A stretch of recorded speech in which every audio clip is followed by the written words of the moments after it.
Well, the president is facing a backlash from the left this morning over the possibility that a government-backed health care option would be left out of a massive overhaul. House Speaker Nancy Pelosi says it will be included in any House bill. But why do some Democrats feel that the public option is make or break? Well, here to answer that for us is New York Democrat Congressman Anthony Weiner, somebody who supports the public option. And you think it's absolutely vital, in fact, to actually reforming health care. What is your sense right now? Because we've had some mixed messages over the past couple of days from the White House on where they stand on whether or not this public option needs to be in any final bill. Well, I don't know. I mean, that's part of the problem. Over the weekend, it seemed like the Secretary of HHS was kind of saying it's not that important, and I saw the President say it wasn't that important. Look, you know, this is vital for a substantive reason and also for a political reason. The substantive reason is if you don't have the public option, that means you're leaving the private insurance companies to help us reduce costs. They're not going to do that. We know that. So for the longest time, I think that, frankly, we're not going far enough. I think that we should do much more to make sure that insurance companies are held under wraps. Without the public competition, the public plan, we're not going to hold down costs. And if we don't hold down costs, I don't even know what we're doing here. But the political question that I'm curious about is, who is the president negotiating against?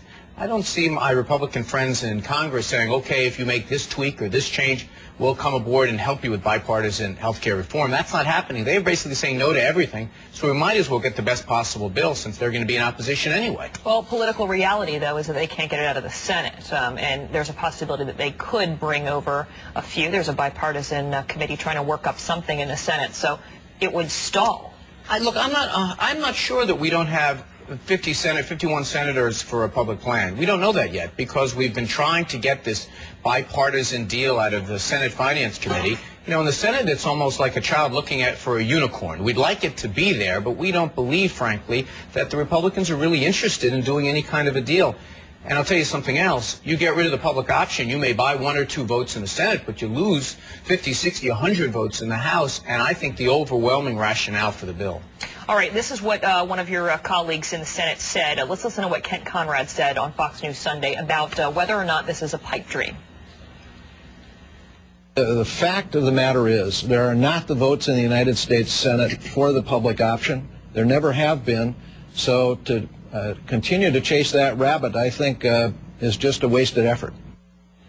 Is it a wasted effort?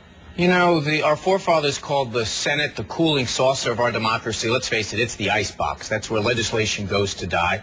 I think we've got to make a passionate, strong argument for what's right here. And what's right here is having competition and choice for the American people. We know that the best public option we have is Medicare. We know that seniors like it. We know that we need to fight to protect it. I think we should extend it. If you're just going to let private insurance companies hopefully do their best to maybe help us out, we're not going to get anything. So I think that Senator Conrad said if he can't get a deal in his committee, put it to the full Senate, let them decide whether there should be a public option. But without a public option, we're not going to control costs. And if we're not going to control costs, we're going to keep laying off too many people. We're going to keep bankrupting the Treasury. It's just not going to work.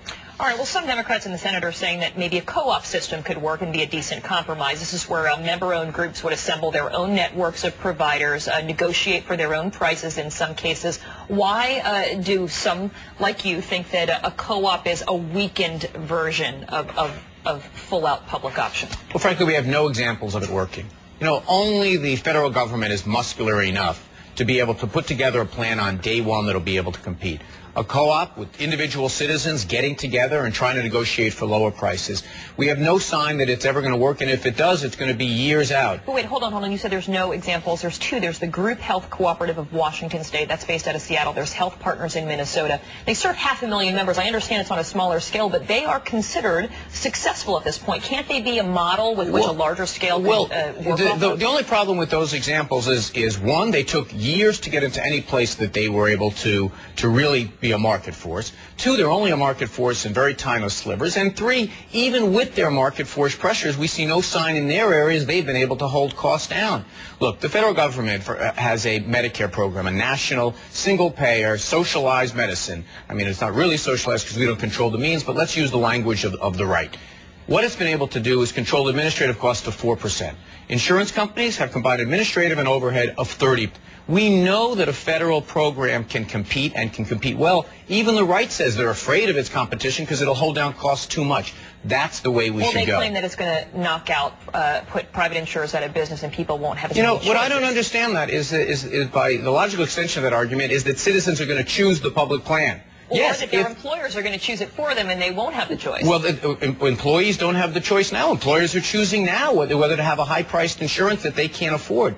The only question is whether people are going to have a lower-cost option, and it's just an option. And if citizens choose it, that's the marketplace at work. Realistically, though, do you think that this is going to get out of the House? Do you think that out of the House a bill is going to pass with the public option? Well, I know we have more votes with the public option than without. Right now, no single plan has the votes, including my plan for a Medicare for all type of plan. There's no vote, but I have to tell you something. If the president got up, stopped going back and forth on some of these things, said, here's where we're going and here's why, we would be able to muster it. All right. Congressman Weiner, always great to get your point of view. Thanks so much. My pleasure. Thank you. And good luck. He's headed to Bermuda, perhaps. We'll see. So is Hurricane Bill. Hope it works out for you. It's a new